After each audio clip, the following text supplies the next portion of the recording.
TV 24 news ವಾಹಿನಿಗೆ ಸ್ವಾಗತ. ಪ್ರಯಾಗ್ರಾಜ್ಯದಲ್ಲಿ 144 ವರ್ಷಕ್ಕೆ ಒಮ್ಮೆ ಜರುಗುವ ಕುಂಭಮೇಳದಲ್ಲಿ ಬೈಲಹೊಂಗಲದ ಡಾಕ್ಟರ್ ಮಹಂತ ಶಾಸ್ತ್ರಿಗಳು ಆರಾಧ್ಯ ಮಠ ಭಾಗಿಯಾಗಿ ಅಲ್ಲಿನ ತ್ರಿವೇಣಿ ಸಂಗಮ ಸ್ಥಾನದಲ್ಲಿ ಅನುಷ್ಠಾನ ಮಾಡಿ ಅಲ್ಲಿಂದ ಮೂಲ ಗಂಗೆಯನ್ನು ತೆಗೆದುಕೊಂಡು ಬಂದು ಬೈಲಹೊಂಗಲದ ನಾಡಿನ ಜನತೆಗೆ ಹಾಗೂ ಪಶು ಪಕ್ಷಿ ಪ್ರಾಣಿಗಳು ರೈತ ಕುಟುಂಬಗಳಿಗೆ ಒಳ್ಳೆಯದಾಗಬೇಕು ಅನ್ನುವಂತಹ ಉದ್ದೇಶದಿಂದ ಶುಕ್ರವಾರ ಬೆಳಗ್ಗೆ 9 ಗಂಟೆಗೆ ನಯನಗರ ಕ್ಷೇತ್ರದ ಸಿದ್ದಲಿಂಗ ಮಹಾಸ್ವಾಮೀಜಿ ಅವರ ಸಾನ್ನಿಧ್ಯದಲ್ಲಿ ಬೈಲಹೊಂಗಲ ಶಾಸಕರಾಗಿರುವಂತಹ ಮಹಾಂತೇಶ ಕೌಜಲಗಿ ಅವರ ಅಧ್ಯಕ್ಷತೆಯಲ್ಲಿ ಮಾಜಿ ಶಾಸಕರು ಆಗಿರುವಂತಹ ವಿಶ್ವನಾಥ್ ಪಾಟೀಲ್ ಅವರ ಸಮ್ಮುಖದಲ್ಲಿ ಗಂಗಾ ಕಳಸ ಪೂಜೆಯನ್ನ ಶಾಸ್ತ್ರೋಕ್ತವಾಗಿ ನೆರವೇರಿಸಿ ಪ್ರಯಾಗದಿಂದ ಬಂದಿರುವಂತಹ ಗಂಗೆಯನ್ನ ಮಲಪ್ರಭಾ ನದಿಗೆ ದಾರಿ ಎರೆದಿದ್ದಾರೆ.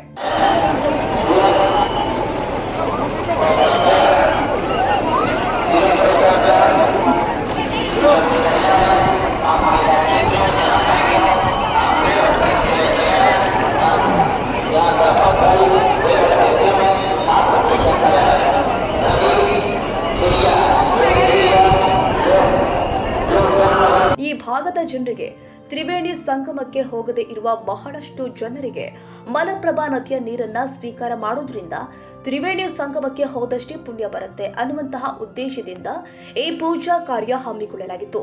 ಈ ಸಂದರ್ಭದಲ್ಲಿ ಪ್ರಮೋದ್ ಕುಮಾರ್ ಹೊಕ್ಕುನ್ಮಠ, ಮಹಂತೇಶ ತುರುಮರಿ, ಶ್ರೀಶೈಲ್ ಎಡಳ್ಳಿ, ಸೋಮನಾಥ ಸೊಪ್ಪಿಮಠ, ಆನಂದಮುಗಿ, ಮಡಿವಾಳಪ್ಪ ಹೋಟಿ, ವಿಶ್ವ ಹಿಂದೂ ಪರಿಷತ್ತಿನ ಸರ್ವ ಸದಸ್ಯರು ಹಾಗೂ ಕ್ರಿಯಾಶೀಲ ಗೆಳೆಯರ ಬಳಗದ ಸರ್ವ ಸದಸ್ಯರು, ಬೈಲಹೊಂಗಲ ನಾಡಿನ ಸಮಸ್ತ ಸದ್ಭಕ್ತರು ಹಾಗೂ ಇನ್ನೂ ಅನೇಕರು ಈ ಪುಣ್ಯಮಯ ಕಾರ್ಯಕ್ರಮದಲ್ಲಿ ಭಾಗಿಗಳಾಗಿದ್ರು. ಕನ್ನಡಿಗರ ಮೆಚ್ಚಿನ ನಿಮ್ಮ ಟಿವಿ 24 ಕನ್ನಡ ನ್ಯೂಸ್ ವಾಹಿನಿ ಇದೀಗ ಟಿವಿಯಲ್ಲಿ ಲಭ್ಯ.